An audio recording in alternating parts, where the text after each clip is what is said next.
बढ़ते हैं आगे। अमेरिका और ईरान के बीच में तनाव कम होने के बजाय और गहराता जा रहा है। एक तरफ सीजफायर लागू है तो दूसरी तरफ बयानबाजी और सैन्य तैयारियों से ये तो स्पष्ट है कि टकराव अभी खत्म नहीं हुआ। और इसी बीच अमेरिकी राष्ट्रपति डोनाल्ड ट्रंप ने साफ साफ शब्दों में कहा कि घड़ी चल रही है और ईरान के पास अब ज्यादा समय बचा नहीं है। तो क्या ट्रंप ईरान के खिलाफ परमाणु बमों का इस्तेमाल करेंगे? जैसे कि पहले खबर आई थी कि ट्रंप ने न्यूक्लियर कोड हासिल करना चाहा था। कहते हैं कि ट्रंप कब क्या कर जाएं ये कोई जानता नहीं है, कोई कुछ नहीं कह सकता। कुछ दिन पहले तक ईरान पर परमाणु अटैक करने की प्लानिंग में ट्रंप नजर आ रहे थे, लेकिन अब ट्रंप को अकल आई और कहा कि ईरान पर परमाणु हमले के विचार आखिर हैं ही नहीं। ट्रंप ने ईरान पर न्यूक्लियर हमले को पूरी तरह से खारिज कर दिया। वहीं व्हाइट हाउस में प्रेस कॉन्फ्रेंस के दौरान ट्रंप ने कहा कि अमेरिका युद्ध खत्म करने की जल्दी में नहीं है, लेकिन ईरान के लिए समय बहुत तेजी से निकल रहा है। उनका कहना है कि अमेरिका के पास दुनिया भर का समय है, लेकिन तेहरान पर दबाव लगातार बढ़ता जाएगा। आपको बताते हैं कि ट्रंप ने आखिर कहा क्या है। I took the country out militarily in the first 4 weeks. I took it out militarily. Now all we're doing is sitting back and seeing what deal. And if they don't want to make a deal, then I'll finish it up militarily with the other 25% of the targets. We've hit, rush myself, because every story says, oh, Trump is under time pressure. I'm not, no. You know who's under time pressure? They are. Because if they don't get their oil moving, their whole oil infrastructure is going to explode. You know what that means? तो सुना आपने Donald Trump को, अमेरिकी राष्ट्रपति Donald Trump. इस दौरान एक अहम बात भी उनकी तरफ से कही गई। उन्होंने ईरान के खिलाफ परमाणु हथियारों के इस्तेमाल करने की संभावना को पूरी तरह से नकार दिया, खारिज कर दिया। डोनाल्ड ट्रंप पत्रकारों के सवाल पर जवाब दे रहे थे। उन्होंने कहा कि जब बिना परमाणु हथियार के ही हमने उन्हें भारी नुकसान पहुंचा दिया तो आखिर इसकी जरूरत ही क्या है। ये एक स्टूपिड सा क्वेश्चन है। उन्होंने ये भी दोहराया कि परमाणु हथियारों का इस्तेमाल किसी की तरफ से नहीं होना चाहिए और अमेरिका ने तो पारंपरिक हथियारों से ही अपने लक्ष्य हासिल करने के लिए एक तरह से एक कदम उठाया। यानी ट्रंप बार बार ये कह रहे हैं कि वो जंग की तरफ, जीत की तरफ हैं, जंग जीत चुके हैं, लेकिन स्थिति ऐसी बिल्कुल नजर नहीं आती। उधर अमेरिका हॉर्मुज में अपनी सैन्य ताकत बढ़ाते जा रहा है। अमेरिका का तीसरा एयरक्राफ्ट भी अब वहां पर पहुंच चुका है। अमेरिका की किस तरह से सैन्य ताकत बढ़ रही है, समझिए। दरअसल अमेरिका ने मिडिल ईस्ट में अपनी सैन्य ताकत में इजाफा किया है। अमेरिका का जो तीसरा एयरक्राफ्ट कैरियर है वो यहां पर पहुंच चुका है। अब जंग के बीच में USS George Bush middle east में पहुंचा है। यूएसएस अब्राहम लिंकन तो पहले से ही मौजूद था।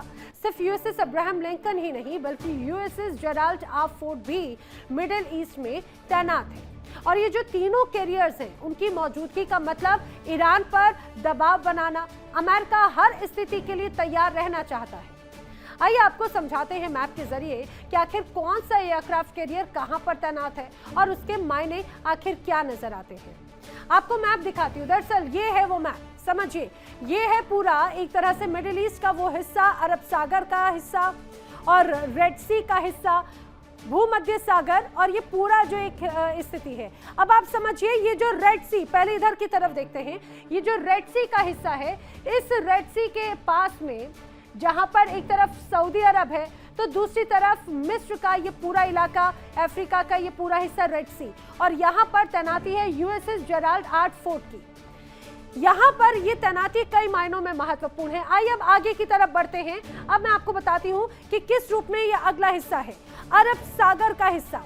अरब सागर जिस जगह पर यहाँ पर तैनाती है, हिंद महासागर और अरब सागर के बीच में यहाँ पर है यूएसएस अब्राहम लिंकन। अरब सागर में उसकी तैनाती है, ओमान के नजदीक की तैनाती है और उसके आसपास और भी कई युद्धपोत अमेरिका के तैनात हैं। लेकिन अब जो तीसरा युद्धपोत तैनात किया जा रहा है, यूएसएस जॉर्ज एच.डब्ल्यू. बुश, जो बहुत तेजी से अरब सागर की ओर बढ़ रहा है और वो हिंद महासागर में इस दौरान मौजूद है। हिंद महासागर में है, अरब सागर की ओर बढ़ते हुए ये जो नीचे का हिस्सा है, दरअसल ये हिंद महासागर से अब जल्द ही यूएसएस अब्राहम लिंकन के नजदीक ये पहुंच जाएगा। तो पहले जो एक तरह से यूएसएस जेराल्ड फोर्ड की बात हो या फिर अब्राहम लिंकन की बात हो, पहले एक फिर दो और अब तीसरे बड़े युद्धपोत की तैनाती अगर यहां पर हो रही है तो बहुत कुछ प्लान कर रहा है अमेरिका। कहते हैं कि ईरान के साथ जंग में अमेरिका को इतनी दिक्कत हुई कि कहा ही क्या जाए। मिसाइल भंडार घटने से अमेरिका में चिंता शुरू हो गई। एशिया और यूरोप से अमेरिका अपने हथियार को हटा रहा है और कहते हैं कि ईरान से जंग के समय में पहले चरण में अमेरिका ने खबर मिसाइलों का उपयोग किया, जिस कारण मिसाइलों की दिक्कत होने लगी है। ऐसी मिसाइलों का इस्तेमाल किया जो उतनी कारगर नहीं थी। अब समझिए क्यों कहा जा रहा है कि यूएस में हथियारों की कमी आखिर नजर आती है। अब कई ऐसी रिपोर्ट्स अमेरिका की तरफ से सामने आई, अमेरिकी मीडिया की तरफ से सामने आई, जिसमें यह दावा किया गया कि यूएस का हथियारों का जो भंडार है वो धीरे धीरे करके कम होता जा रहा है। खत्म नहीं हुआ लेकिन कम हुआ। अब समझिए मिसाइल भंडार घटने से अमेरिका बहुत चिंतित है। दावा ये किया जा रहा है कि लंबी दूरी की जो मिसाइल है उनका भंडार बहुत तेजी से घट रहा है और यूएस ने करीब 1100 क्रूज मिसाइलें दाग दी। टॉमहॉक और पैट्रियट जैसी तमाम मिसाइलें दागी गई। एशिया और यूरोप हथियार अब एक तरह से मांगना उनसे पड़ रहा है। हालात ऐसे हो गए, एशिया और यूरोप से हथियार मांगे जा रहे हैं। वहीं दूसरी जगह से हथियार खाड़ी में भी भेजे जा रहे हैं। ये भी बात इस दौरान कही जा रही है। ईरान युद्ध के बीच में अमेरिका की सैन्य तैयारी बहुत बड़ा असर दिखाती है। जहां पर लंबी दूरी की मिसाइलों का भंडार तेजी से घट रहा है, हालात ऐसे हैं कि मांग पूरी करने के लिए एशिया और यूरोप से भी हथियार हटाकर मध्य पूर्व भेजे जा रहे हैं। इससे अन्य क्षेत्रों में सुरक्षा को लेकर चिंता बढ़ गई कि अगर वहां पर जंग जैसे हालात बन गए तो आखिर आगे होगा क्या। उधर खबर यह है कि अमेरिका ईरानी तेल को बेचने के मूड में है। अमेरिका की ओर से ईरानी तेल टैंकर जब्त किए जाने के बाद सबसे बड़ा सवाल यही कि आखिर इस तेल का होगा क्या। तो खबर ये सामने आई कि जो अमेरिका ने तेल जब्त किया उसको अब अमेरिका अपनी तरफ से बेचेगा और ईरानी तेल खरीदने वाले तमाम देशों पर अमेरिका प्रतिबंध भी लगा सकता है, ये भी कहा जा रहा है। देखिए कितनी बड़ी चालाकी के साथ में, रणनीति के साथ में अमेरिका ने बाकायदा ईरान के कई टैंकर जो है, ईरान के कई जहाज एक तरह से जब्त किए। सवाल उठने लगे उस जब्त तेल का क्या होगा। अब खबर सामने आई कि समंदर में जब्त ईरानी तेल को अब अमेरिका अपना बनाकर बेचेगा। जो टैंकर जब्त किए गए उनमें करीब 3.25 मिलियन बैरल तेल है। 3.8 मिलियन बैरल तेल, मतलब लगभग 4 ही इसको मान के चलिए। अब अमेरिका ने तेल और जहाजों को अपने कब्जे में ले लिया। उसे अमेरिकी पोर्ट तक लाया जा सकता है, ये दावा किया जा रहा है। इतना ही नहीं, अमेरिका ईरान से तेल खरीदने वाले तमाम देशों पर फिर से प्रतिबंध लगा सकता है। अमेरिका तेल पर प्रतिबंध लगाने की तैयारी में है और यही तो अमेरिका की हमेशा से रणनीति रहती है। पहले सैंक्शन लगाएगा ईरान पर, फिर ईरान के ऊपर सेकंड सैंक्शन, डबल सैंक्शंस लगा दिए जाएंगे। सेकेंडरी सैंक्शंस के साथ में उन तमाम देशों पर भी सैंक्शन एक तरह से लग जाते हैं जो उसके साथ में व्यापार करता है। कहने को तो सीज फायर जारी है, लेकिन अंदर खाने बहुत बड़ी तैयारी कर रहा है अमेरिका जंग की। अमेरिका के 3 एयरक्राफ्ट भेजे जा चुके हैं, तो ये शांति के लिए तो भेजे नहीं गए होंगे, बल्कि जंग की तैयारी है, उससे ये स्पष्ट हो जाता है। अब उधर तो खबर ये सामने आई कि माइंस बिछाने वाली जो नाव हैं उन्हें भी शूट एंड किल की पॉलिसी अपनाने के लिए अमेरिका ने सीधे ऑर्डर्स दे दिए हैं। ट्रंप ने क्लियर कट कह दिया कि किसी भी प्रकार की झिझक नहीं होनी चाहिए। बारूदी सुरंग हटाने वाले यंत्र इस समय हॉर्मुज स्ट्रेट को क्लियर करने में जुटे हुए हैं, ये भी जानकारी है, क्योंकि दावा ये किया जा रहा है कि ईरान की तरफ से हॉर्मुज स्ट्रेट में बाकायदा माइंस बिछा दी गई है। अब हॉर्मुज में यही वजह है कि तनाव बढ़ चुका है। देखिए ये वो हिस्सा जो काफी विवादित है, बहुत सकरा है, लेकिन इस पूरे युद्ध में बड़ी सक्रिय भूमिका निभाता है, क्योंकि 3 अब युद्ध पोतों की तैनाती इसके नजदीक की जा रही है। सीज फायर के बीच हॉर्मुज में तनाव बढ़ चुका है। ट्रंप ने शूट एंड किल के आदेश दे दिए। अब दावा ये किया जा रहा है कि ईरान की वो छोटी छोटी नाव जो लगातार यहाँ पर नजर आती हैं माइंस बिछाने के काम में, उन्हें खत्म करने के आदेश ट्रंप दे चुके हैं अपनी नेवी को। बारूदी सुरंगें बिछाने वाली तमाम नावों पर अब एक्शन के आदेश दिए जा चुके हैं। इन नाव पर गोलीबारी की जाए, इन नाव को गोलीबारी करके नष्ट करने के आदेश दिए गए। डोनाल्ड ट्रंप ने अमेरिकी नौसेना का आदेश भी एक तरह से कहा जाए कि आदेश दिया है कि अब उन्हें एक तरह से एक्शन लेना है। और यही वजह है कि हॉर्मुज में एक बार फिर से बड़ा तनाव नजर आता है, क्योंकि अगर यहां पर ऐसे ही एक्शन हुआ तो तनाव, जवाबी कार्रवाई ईरान की तरफ से भी की जाएगी तो तनाव और भी ज्यादा बढ़ेगा। अब खबर है कि अमेरिका जल्द ही हॉर्मुज स्ट्रेट से सी माइंस हटाने का ऑपरेशन शुरू कर सकता है और इसके लिए पेंटागन ने बाकायदा ब्लूप्रिंट बना लिया। कई नाटो देश भी इस ऑपरेशन में शामिल हो सकते हैं और इसको 3 चरणों में एक तरह से बांटा गया है जिसके तहत ये ऑपरेशन हो सकता है। हालांकि पेंटागन ने खुफिया रिपोर्ट्स में यह भी दावा किया कि माइंस को हटाने में कुछ समय का वक्त लग सकता है, लेकिन आखिर ये सी माइंस हटेंगे कैसे, ये एक बड़ा सवाल है। कई लोगों के मन में सवाल, क्योंकि लहरों के बीच में इन सी माइंस को हटाना भी अपने आप में बहुत बड़ी चुनौती है। अब दावा किया जा रहा है कि जो पहला चरण है उसमें इन सी माइंस के पास में बाकायदा एक सेफ पैसेज क्रिएट किया जाए, उन्हें तैयार किया जाए, mine sweeper ship Hormuz strait को एक तरह से पहुंचाया जाएगा और इस पूरे घटनाक्रम की बाकायदा सैटेलाइट से निगरानी भी की जाएगी। ये तो रहा ऑपरेशन का पहला चरण। अब जो दूसरा चरण है, उस दूसरे चरण में हॉर्मुज स्ट्रेट के पास में क्लीनिंग एक तरह से की जानी शुरू की जाएगी। युद्ध पोत से सी माइंस एरिया को बाकायदा घेरा जाएगा, सी माइंस डिटेक्ट करने के बाद उसे नष्ट किया जाएगा और तीसरे चरण में माइंस को नष्ट करने का ऑपरेशन एक तरह से बहाल होगा और माइंस को हटाने के लिए सोनार तकनीक का इस्तेमाल होगा। सी ड्रोन या टॉर्पीडो का इस्तेमाल करके माइंस को हटाया जा सकता है।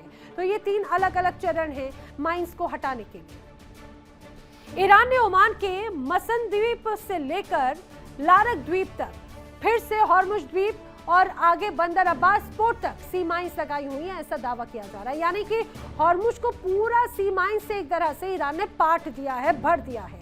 और सबसे खास बात तो ये कि अगर ईरान मंजूरी देता है तो किसी भी टैंकर के लिए सी माइंस शिफ्ट होकर सेफ पैसेज दे दिया जाता है, लेकिन अगर जबरन घुसने की कोशिश की गई तो सी माइंस फट जाती है।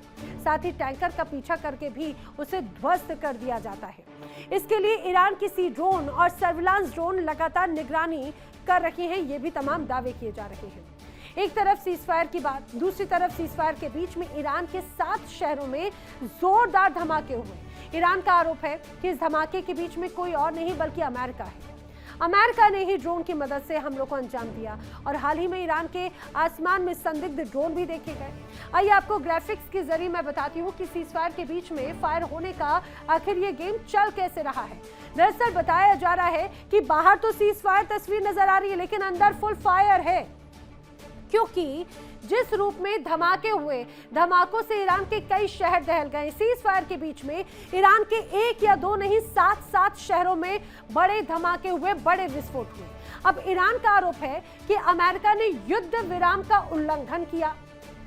तेहरान में 5 विस्फोट एक साथ हुए हैं। वहीं तेहरान के अलावा इस्फान में 3 धमाके हुए, कुम में 2 जगह पर विस्फोट हुए, करज में 2 धमाके हुए, शहरयार में 1 धमाका हुआ, तो चित्तगार में भी अभी तक 1 धमाका महसूस किया गया। नतांज में भी विस्फोट हुए, वो भी 2 बार।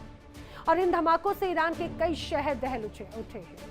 अब अमेरिका का दावा क्या है? अमेरिका कहता है कि भाई जंग को लेकर तैयारियां की जा रही हैं। ईरान बड़े ऑपरेशंस की तैयारी में जुटा है, अमेरिका कह रहा है, और इसी वजह से ईरान वार्ता के लिए तैयार नहीं है।